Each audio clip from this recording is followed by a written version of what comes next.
The system is failing. We're going to have more homelessness, more unemployment, and the government has to print more money. The biggest bust in the history of the world is coming up. It's pensions. They trusted the government.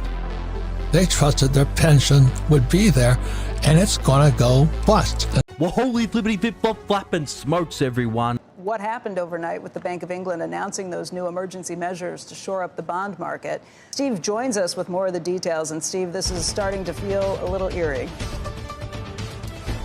Yeah, so Becky, the day after that massive bond sell-off, we talked about it yesterday, Bank of England steps in again with new measures to halt the rout. It looks like it's been successful in halting that rout, but not necessarily dialing back the sell-off. It was the second expansion of its bond buying program in as many days, the third since it reversed policy in late September, began buying bonds in response to widespread liquidity shortages at pension funds related to the gilt market. The BOA today expanded its purchase to include essentially the British version of inflation index securities. It said, dysfunction in this market and the prospect of self-reinforcing fire sale dynamics pose a material risk to UK financial stability. Well, holy flippity flip flop flapping smokes, everyone. It's been a long time since we've seen such wild moves in the currency and bond markets of a developed country, let alone a warning from the IMF, who say that they're closely monitoring recent economic developments in the UK. UK banks have been scrambling to pull mortgage products over the last few days, and today the Bank of England had to step in to prop up the bond market as pension funds faced urgent demands for cash. Well, holy flippity flip flop flapping smokes, everyone. So the Bank of England is in a big problem. They have, on one hand, high inflation, really low unemployment, but on the other hand, they have a pension crisis, the likes of which no one, only 4 weeks ago, foresaw. And this intervention is really significant for a number of reasons. But what overall it means is that Britain is in a very serious situation in terms of their financial security. Well, holy flippity flip flop flapping smokes, everyone. The move comes after Governor Andrew Bailey urged pension funds to rebalance quickly, saying, quote, "My message is you've got 3 days left now. You've got to get this done." He added, quote, "The essence of financial stability is that intervention is temporary. It's not prolonged." The UK financial crisis is getting worse, and the Bank of England is going into panic mode.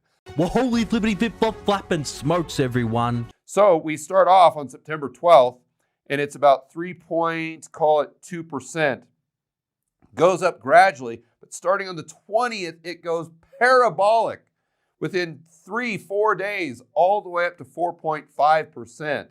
And this is when the pension funds start calling the Bank of England and say, help, bail us out. We're getting margin called. We're going to go bust.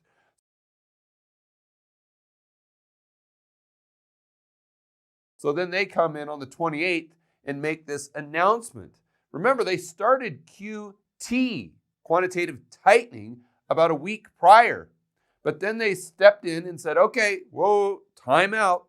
We understand the problem here. This is a financial crisis. So we're going to step in and reverse QT and start doing QE. But it's only going to be temporary. Yeah, right. It's like Milton Friedman says, the most permanent thing is a temporary government program. So like we said earlier, they've gone from intervening in the bond market to now going to even more extreme measures by expanding the intervention and going in to the repo market. But let's kind of think through about what may happen over the course of this next week, getting closer and closer to this very key date of October 14th, which is when they're supposed to end this program. It is my opinion that you do not really understand the concept of banking. All the banks are broke. Bank Santander, Deutsche Bank, Royal Bank of Scotland, they're all broke. And why are they broke? It isn't an act of God. It isn't some sort of tsunami. They're broke because we have a system called fractional reserve banking, which means that banks can lend money that they don't actually have. It's a criminal scandal, and it's been going on for too long. To add to that problem, you have moral hazard, a very significant moral hazard from the political sphere. And most of the problem starts in politics and central banks, which are part of the same political system. We have counterfeiting, sometimes called quantitative easing, but counterfeiting by any other name. The artificial printing of money, which if any ordinary person did, they'd go to prison for a very long time. And yet governments and central banks do it all the time. Central banks repress the amount of interest that rates are, so we don't have the real cost of money. And yet we blame the real retail banks for manipulating LIBOR. The sheer effrontery of this is quite astonishing. It's central banks that manipulate interest rates, Commissioner.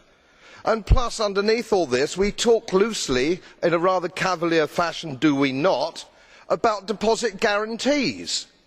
So when banks go broke through their own incompetence and chicanery, the taxpayer picks up the tab. Well, holy flippity flip flop flapping smokes, everyone.